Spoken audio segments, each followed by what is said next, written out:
there, creepy critters. It's your old pal, Uncle Guts, with a new story for you. Today's story is called Once Upon a Time in the Woods and was written by me. Enjoy. Once upon a time in the woods, a little girl named Leah played on a swing set. Her parents brought her out for a nice family camping trip. They brought their big camper and their big pickup and drove for hours until they reached the campground. Leah looked around and sighed. "I don't know why there is no one else here." Her mother smiled. "It's early in the season, dear. I'm sure more will come." Leah frowned. "Well, this is boring. You could have at least let me keep my cell phone." "What kind of vacation would it be if you brought your troubles with you? Now, relax, Leah. Play. Enjoy yourself. Someday, you will be older and dream of the days when you could play." Leah looked around and sighed. "I dream of internet." Her mother laughed. "Ha!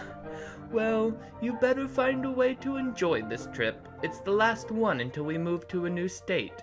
Isn't that exciting?" "No, actually, it is terrible. You brought me miles away from home to this dump of a campground, and it's my last week in town. What about my friends? Why couldn't I just spend time with them?" Her mother frowned. "Listen, I know it is tough. I have friends in town too, but you know that Daddy has a rough job that requires him to move." "But I don't want to move. I want to stay here forever." Her mother stood and shook her head. "You should play." "But I have no one to play with," Leah shouted. Her mother replied, "We told you that you could invite whoever you wanted." "I wanted to stay home," Leah said before running into the camper. Her mother stood there for a while before finally sitting back down on the bench and closing her eyes. It was the last time little Leah would ever have to worry about her mother. Leah's father was working in the camper, trying to get the television to work. Leah sat down and watched him. Her father sighed. "Weren't you outside with your mother playing?" Leah shrugged. "I don't feel like playing." "Suit yourself," Leah asked. "What are you doing?" "I'm trying to get the TV to work," Leah asked. "But why?" "Because you wanted to watch it," Leah asked. "But why is it broken?" If I knew that, I'd fix it," Leah asked. "Then what are you doing really? If you don't know what is wrong, how are you fixing anything?" Her father stood up and frowned. "Okay, kiddo. Time for you to go back outside." "But—" "No buts, Leah. I'm busy in here. Go bother your mother." Leah walked out of the camper, stomping her feet. She made just enough noise that her father didn't notice the figure slip in through the second door to the camper. Leah slowly walked back to the swing set, but then she stopped. Her mother was nowhere to be found. Leah ran to the bench where her mother sat, and there, on the bench, were her mother's glasses, broken. Leah screamed, "Mother! Mother, are you out there? Mother, stop playing around!" There was a loud crash in the camper, and her father yelled, "Arr!" Leah ran back to the camper just in time to see a shadowy creature bash through the door, carrying her father off into the woods. Leah ran after, trying to keep up as much as she could, but the creature that had her father was much too fast. Leah stopped to catch her breath, and then she looked around. She couldn't see the campground.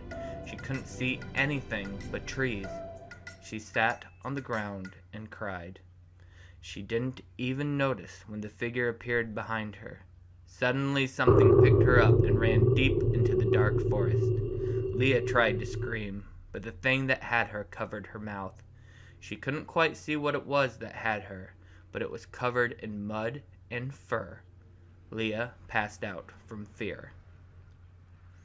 When she finally woke up, Leah found herself in a dark cave lit with candlelight. She was surrounded by old broken toys, dirty children's clothes, and piles of other garbage. she heard a voice. Hello? Hello? Leah's eyes widened as she tried to see where the voice was coming from. Who's there? It's me. Leah still didn't see it. But who are you? Who? Oh, I'm Sarah. Leah sighed. Oh, good. I thought you were the creature that captured us. Are you all right? You aren't hurt? Oh, no. I am fine.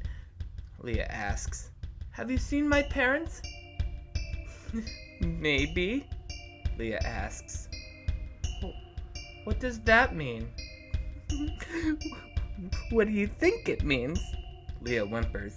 Did you take my parents?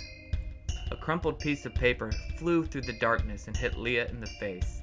Leah carefully uncrumples the paper and sees a crayon drawing of her and her family in front of the camper. What is this? Leah asks. Oh, they're my drawings. I like to draw. I draw people, all the people that I meet. Some of them are nice, some of them are loud, some of them are awful mean. And then there is you. What about me? You're the first I've seen who is just so lonely. I couldn't just put you with the others. You're special. Me and you, we're going to be good friends. Leah cried. What did you do to my parents? Oh, don't you worry about them anymore. They ignored you. I am all you need. We can be friends, Leah mumbled. I can't see you. How can we be friends if I can't see you? So I grabbed my box of crayons and my papers and stepped out into the light. Leah screamed at me. I knew she would. They all do. It doesn't really bother me anymore. I waited until she was finished screaming and handed her a piece of paper and my box of crayons. I want you to draw me. I've always drawn other people, but I've never drawn myself. So please draw me so I can see myself through your eyes. Leah was crying very hard. Why? Why me? I smiled. Because you said you had no one to play with. Go on now. Draw. So she did, and I must say, I was rather flattered when she handed me this. No one has captured my beauty so well. I laughed and said, yes! We will be great friends.